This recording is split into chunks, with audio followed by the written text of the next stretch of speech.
London, an MI6 officer dies of a sudden heart attack. In the Middle East, the beheading of a Mossad agent appears on a jihadist website. In Barcelona, Spain, an assassination attempt is made on a man and a woman. What do these three events have in common? Stay tuned and find out. Welcome to Books on Air, the podcast that you don't want to miss.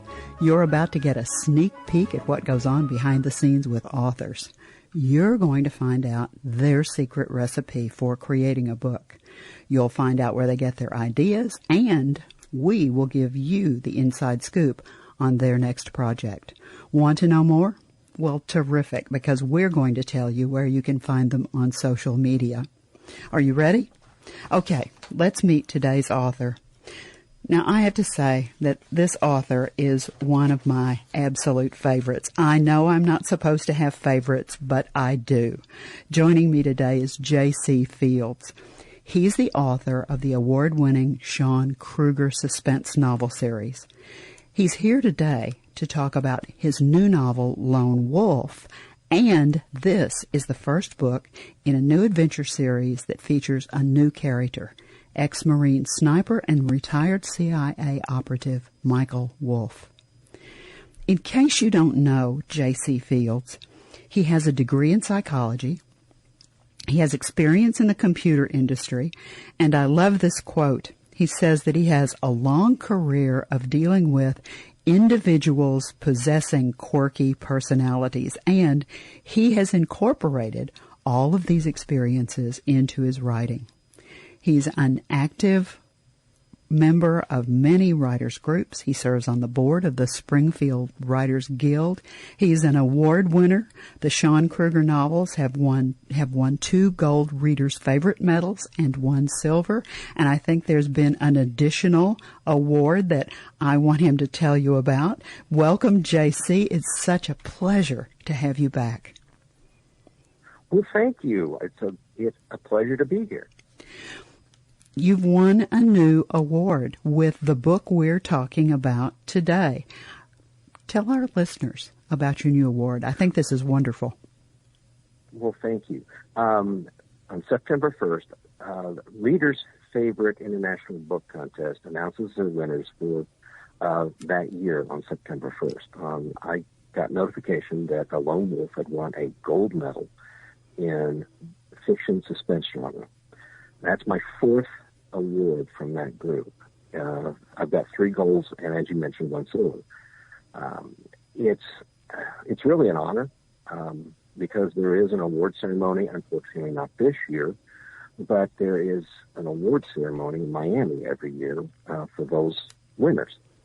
And people like Jim Carrey have won. I mean, this is not this isn't your local book club giving out an award. This is an international, and I don't know how many titles are actually submitted for this, but I've been very blessed to have won those medals in the last 3 years. Congratulations, and it's because of your quality of writing. You really reach out, and your novels always grab the reader by the lapels, first chapter, and give them a shake. They cannot put the book down. I want to talk about your new character, Michael Wolfe, and I want to talk about a little story that I read. The Ghost in the Mirror Affair is a crossover short story that you wrote that features both of your characters, Sean Kruger, who's the FBI profiler, and Michael Wright, who's the Michael Wolfe, who is the ex-Marine sniper and CIA operative. Tell me a little bit about that short story. Well, originally, the first part was, and I don't remember why I wrote it, but I did. It was just a scene back in Operation Desert Freedom, where he was in Kuwait, and he was a sniper. And basically it was an exercise in trying to write about a sniper. What does he go through? And the research I'd done on that was actual long-range shooting experience and talking to an individual who was a long-range shooter. So basically trying to, how would I write something like that? And that was the exercise for the first, I think it was like 1,000 words. And how do you put that into a written piece, a short story? About a year later, this was probably 2018, after I had published The Imposter's Trail, that I started thinking, maybe I need to look for another series to start. And I went back to that particular piece.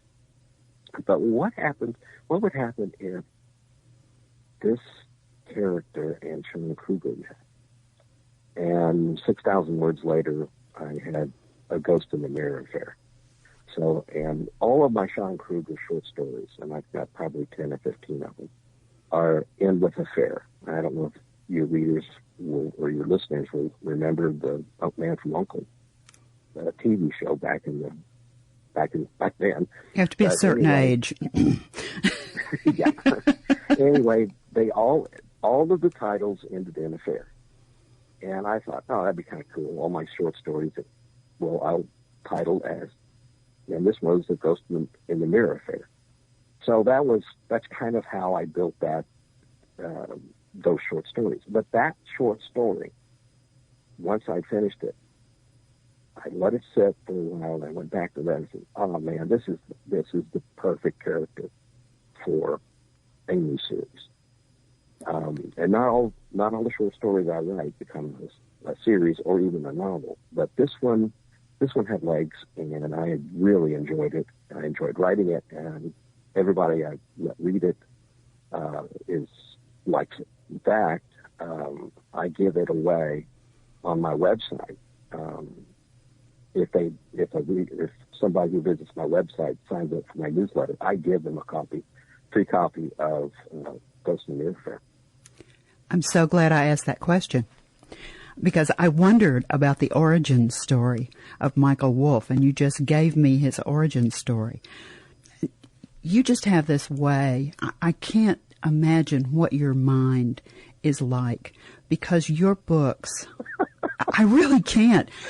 You're such a good writer, and you have, your prose, seriously, has a way of reaching out and immediately you write such good first chapters and such good introductions that you reach out and you get hold of that reader, and they cannot put your book down because your action flows very, very well. Your characters are interesting. You just do such a good job with your prose. I'm not surprised that you win awards. I love that we just got the origin story for Michael Wolfe. Let's talk about this new award-winning book, which I think is just terrific that you've already won an award for this.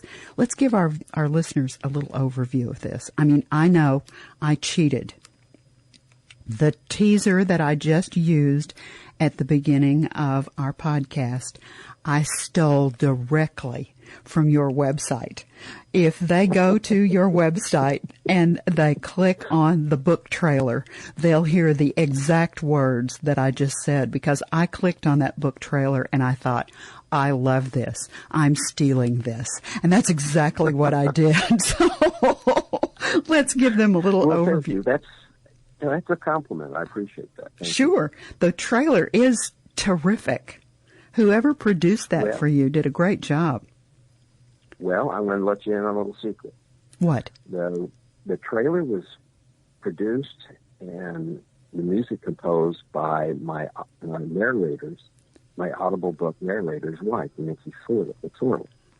And she is a talent that is, I'm so blessed to have access to that it's not even funny. But she put the video together and she composed the music, and it's meant to grab you. It does. It's perfect. And I don't do a lot of trailers anymore. I used to. Everybody said that was the way to get readers, but I have not had the success that just plain old outright marketing does. But the trailers are fun. You can use them in settings such as this, and they do bring attention if used properly. So, but she's the lady who composes. If there's music in one of my Audible books, it's composed by Nikki, and the narrator is Paul, and will always be Paul as long as he wants to do them. We're going to talk about both of those people a little more later. Let's go ahead and give the listeners just a little overview. I mean, you've also got a girlfriend in this, Nadia Picard. Yes. Basically, this book was written as... I've been listening to a lot of Pink Floyd lately, so I apologize for the quote here. There are two lost souls swimming in a fishbowl, basically. And that was the purpose of it, is to have two people who are with diverse backgrounds, who are in trouble, and they fall back on each other to get out of this trouble. And that's basically the theme of the book, is they are devoted to each other. They become very devoted to each other in the confines of the book, as she is not a wilting flower. I tried to write as strong of a female protagonist as I possibly could, because I think there's way too many writers who disregard having a strong female protagonist. They're equally. I mean, she's just as one of my reviewers said, dark and gritty as Michael Wolfe. Well, she's ex-Mossad, so you would expect that, yeah. Right? Right. Yeah. So that was the premise. They're trying to have two individuals who have always relied on themselves to suddenly rely on themselves and each other. How difficult. I don't know if that's the premise. How difficult? I mean, you've led me to this question. How difficult is it for a man to be insightful and write strong female characters? Do you get input from your wife, from other people, other women? How do you do that? What's your process for that? Oh, that's a great question. I hadn't thought about it much. Basically, I just want to make sure that the female is not a secondary character. If you've read books where you have the sidekick come on, and it's basically just a sidekick. I mean, that individual doesn't add much to the story except maybe a little comic relief. I wanted Nadia Picard to be a instrumental piece of the story as it's unfolding. And I think I accomplished it. The book is a #1 best-selling audiobook. That occurred in March of this year. And then it won the gold medal, like we mentioned a few minutes ago. So I think I hit upon a good combination with this particular book. It's also has gained over 100 reviews on Amazon and it's been out about a year, and it took the Fugees to 5 years to get up to 100 reviews. So I'm very pleased with this. And once again, it was a best-selling audiobook. So I think I got a pretty good premise here. To use a baseball analogy, JC, I think you've hit one out of the park, is what I think. Well, I was trying not to get into the sports. It's okay. But, that's how I feel about the book. So I did hit it out of the park on this one. I love it. We have absolutely teased our listeners about this book, and we have a real treat for them. Instead of you reading an excerpt from the book, we are going to do an audio book insert right here, and they're going to get to hear the voice of Paul McSorley, who is voicing Michael Wolfe. Now, you have worked with Paul for a long time. He's been your voice for the Sean Kruger books. Yes, that's correct. Tell me a little bit about Paul. Paul is probably one of the best things that ever happened to my writing career. Paul is he is an individual who he's got a joke about everything. He's just a funny individual when you talk to him one-on-one. But when he gets behind the mic, he has the ability to do characters, subtle voice changes, and the Sean Kruger voice is the same in book 1 as it is in book 6. So he is basically the voice of Sean Kruger. He has a little subtle change in his voice when he reads his Michael Wolfe. So, and I appreciated that little subtle part of his narration skills. He recently retired from his, as most of us in this industry who are independent authors have a day job. I don't anymore. I got to retire too. But Paul retired in June, and he has spent his time, I think he said he went to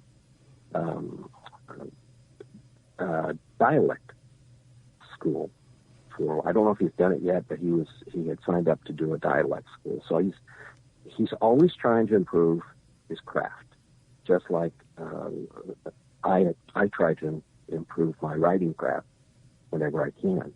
But Paul is just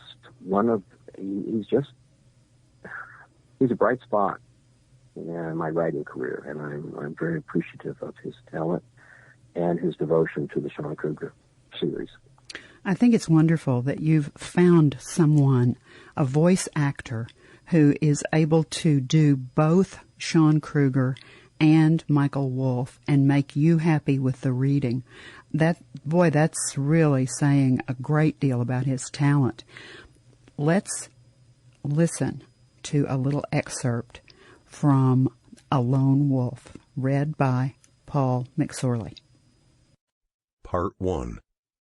2 years ago. Chapter 1. Barcelona, Spain. The sniper peered through Zeiss Victory HT binoculars as the woman wandered purposely northwest on the historic street in Barcelona. Taking her time, she remained 800 meters from her final destination. Eventually, the woman would arrive at the tapas bar with sidewalk seating on the northeast side of the street called La Rambla. An unoccupied apartment 5 floors up and 2 buildings northwest provided the sniper an unobscured view of the tables. As she stopped at various boutique shops along the street, she pretended to gaze at goods in the windows. The sniper knew the exact purpose of these frequent stops. The woman was not looking at merchandise in the window. She was checking to make sure no one followed her. He glanced at his wristwatch. She was an hour early. He continued to watch as she strolled along the crowded street. The woman appeared slender and of average height. He could tell she was beautiful, even from his observation point 400 meters away. Her long dark brown hair flowed unbound, allowing the soft breeze to rustle it gently around her neck and shoulders. She wore tight jeans, flat canvas shoes, and a white silk blouse. It was open at the collar with the top 3 buttons undone. The sniper knew the leather bag, carried on a long leather strap over her shoulder, contained a Walther PPK. She was a Mossad agent assigned to meet a contact who supposedly possessed information about a terrorist attack aimed at the Knesset.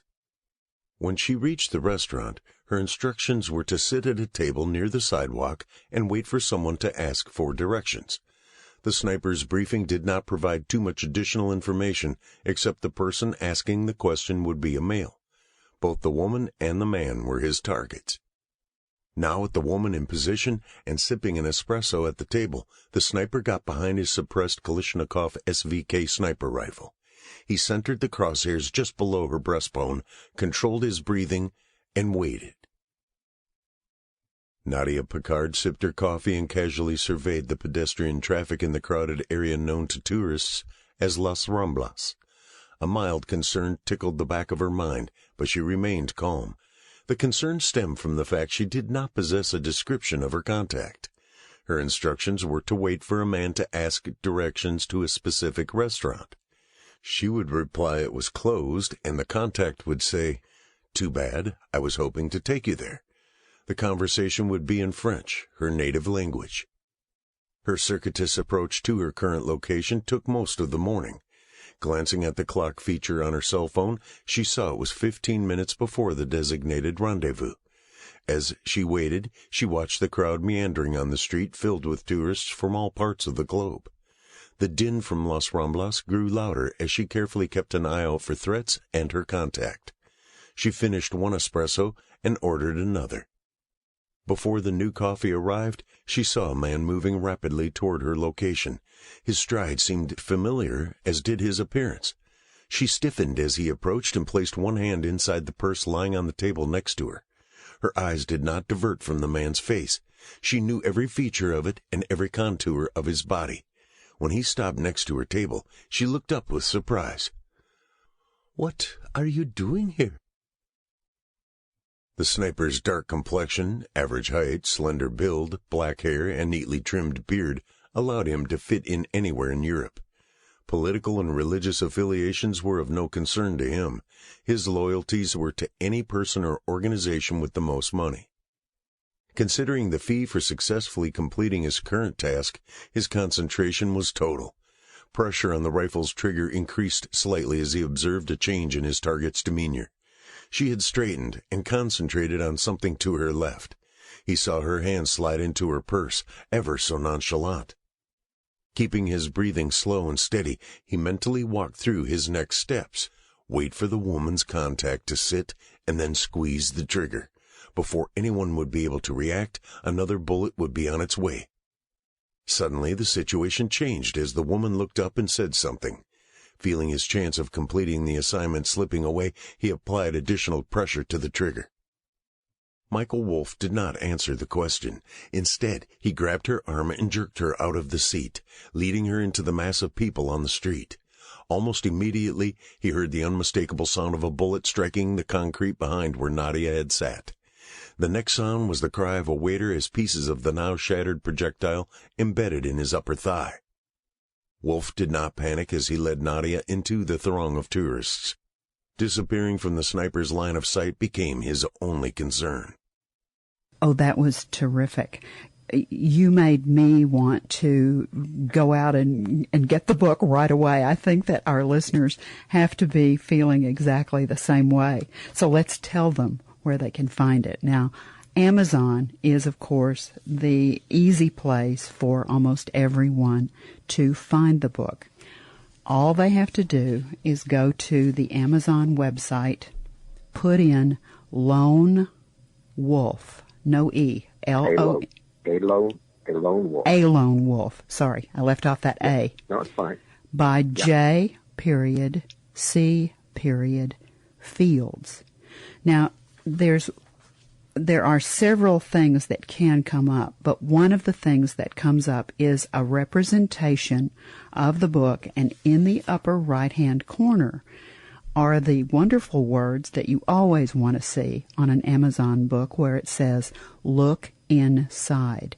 If you click on that look inside, it will literally, and I'm using air quotes, open the book, and you will be able to read a terrific excerpt. And I noticed something on the Amazon website that I thought was very interesting. They talk about doing a read and listen, so that if you have both the Kindle book and the audio book, you can switch back and forth. I thought that was such a great idea because you've got Paul's wonderful voice. Just thought that was... Yeah, it's a great idea. Sorry, I didn't mean to step in. No, that's all right. We get so enthusiastic with each other. I know, JC, we just both are, I'm excited about talking to you, and I'm excited about what you've done with this book. Now, I know that you have a second Michael Wolfe that's in progress, right? That is correct. I am in the second rewrite. I've got a deadline of mid-October to get it to my editor, so it's coming to a close pretty quick. So I got to get busy on that. But the thing about it is, it goes to my editor in mid-November. It will go to Paul in December. He has worked me into his production schedule so that he will have it then. So I am anticipating the second book of the A Lone Wolf series, and I'll tell you the title of this here in just a second. But I'm hoping to have it published on ebook and paperback by the end of December, or no later than the first week or so of January 2021. And I'm going to reveal the title here for the first time. Oh, yay! The second book in the Michael Wolfe series, and I'm going to call it the Michael Wolfe Saga, is called The Last Insurgent. So it's about an IRA terrorist who left Ireland after the Troubles ceased and kept being a terrorist. That's all I'm going to tell you. And he's going to have to deal with Michael, and I hope Nadia is a continuing character. Oh, yeah. Well, actually, they got married at the end of A Lone Wolf, and they are right there together all the way. So she is, and in the Sean Kruger series, there's a character by the name of Alexia Gibbs, and she is a renowned computer hacker. And Nadia is taking lessons from her on how to manipulate computer data. So that's a part of the second book that will stretch into the third and however many books I decide to write in that series. So, she's going to be an important part of it. Now, we have to say something here. I know that there may be listeners out there who are hearing this interview and who are saying, what do you mean he stopped writing Sean Kruger? Sean Kruger is not gone, right? No. By no means. He is just, he took a hiatus while I wrote this book. He's resting. He's being retired. Let's put it that way. Oh, careful with that word. Careful with that word. No, he's not retired. Well, he is retired from the FBI. Let's put it that way. Okay. Book 7 is already in my head. It's just a matter of squeezing it out. Let's put it that way. I'm just amazed that you can write these two characters. They're both so highly entertaining. The books are so action-packed. I'm surprised that you can write these two characters sort of side by side. But I guess you really sort of switch mentally from one to the other, don't you? Well, I'll tell you a little funny story. This book, the second book in the Lone Wolf series, I was about 40,000 words into it. And I stopped. I read over some pages. I said, this is a Sean Kruger book. So I had to I deleted 30,000 words from this book and started all over again. So, no. So I've got 30,000 words in the next Sean Kruger book. I love it. I love little inside stories like that. You have a website, and we need to give that to the listeners so they can find you. And I need to remind them that they need to look, because this is actually where I found the information. If you'll look at the website, several things. First of all, you'll find a book trailer, which is just wonderful, and it's the one that Nikki has composed the music for. Watch the book trailer, and go to the place where the email is. It says, enter your email address. I'll send you a free digital copy of The Ghost in the Mirror Affair. That will be an introduction for you to the Michael Wolfe character because it has both Sean Kruger and Michael Wolfe in that story. And JC is willing to let you have that for free. Let's give them the website, JC. Sure. It's www.jcfieldsbooks.com. And the first page will you can go to the top page is a dark trail, which is book 6. And at the bottom of that page, you'll find A Lone Wolf. And in the middle, you'll find where you can get the free copy of the Ghost in the Mirror Affair. Now, I know you're doing other social media. Let's go ahead and tell the listeners where other places you can be found on the web are. Well, I do basically Facebook, and that's about all. I have not had a lot of success with social media marketing. Most of my marketing is done through websites, promotional websites. I do a little Amazon advertising, and I'm experimenting with BookBub advertising, and I'm still on the fence about the BookBub advertising. So what? But it may be. Sorry, go ahead. What's your Facebook author page address?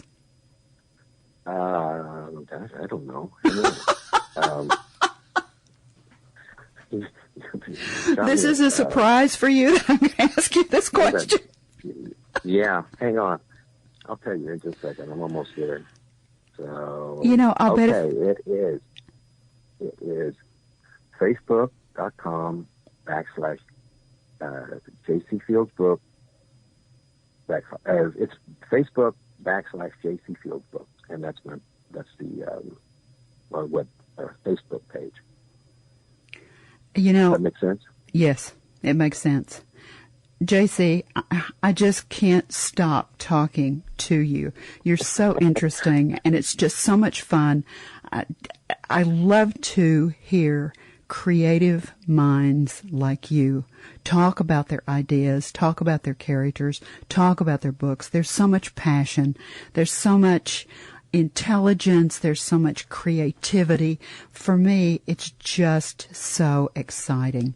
This new book, this new character, I'm so pleased that we got to talk to you about Michael Wolfe at the beginning of what I know is going to be a wonderful series. I can't wait to read the next book. When readers close either a Sean Kruger book or a Michael Wolfe book for the last time, they've turned that last page, whether it's electronically or actually, do you want them to take something away? Are there some thoughts that you want to leave them with? Do you just want them to feel mightily entertained by wonderful characters and nonstop action? How should I feel? What do I think when I close your book? Well, I want you to be entertained, first of all. I don't try to be philosophical or interjecting political agenda in my books. I want you to be entertained. I want you to have read about strong characters, people you would like to know or would not want to deal with. And at the same time, I want you to, when you close a Sean Kruger book or a Michael Wolfe book, I want you to say, okay, when's the next one going to be out? That's my goal, is to entertain, provide a great story, a lot of action, a lot of suspense, and anticipate the next book. And I don't know if a writer can do anything beyond that anyway. So that's my goal. I think I've touched that, and I think I've accomplished it in several instances. With the well-crafted characters, the twists, the turns, you're going to be keeping people up late into the night because they won't be able to put these books down. J.C. Fields, J.C. Fields, what a pleasure to talk to you again, and I hope that you and I will talk many more times about all the wonderful books that you write. Thank you so much for being my guest today on Books on Air. Well, thank you very much, Suzanne. I have really enjoyed it, and I hope to talk to you soon. Remember, you can find Lone Wolf, A Lone Wolf by J.C. Fields on Amazon. You've been listening to the Books on Air podcast brought to you on webtalkradio.net. You can also hear this podcast on iTunes and iHeartRadio. I'm Suzanne Harris, and I do so hope you'll join me for our next Books on Air podcast. Remember, you never know who's going to be here. Thank you so much for listening.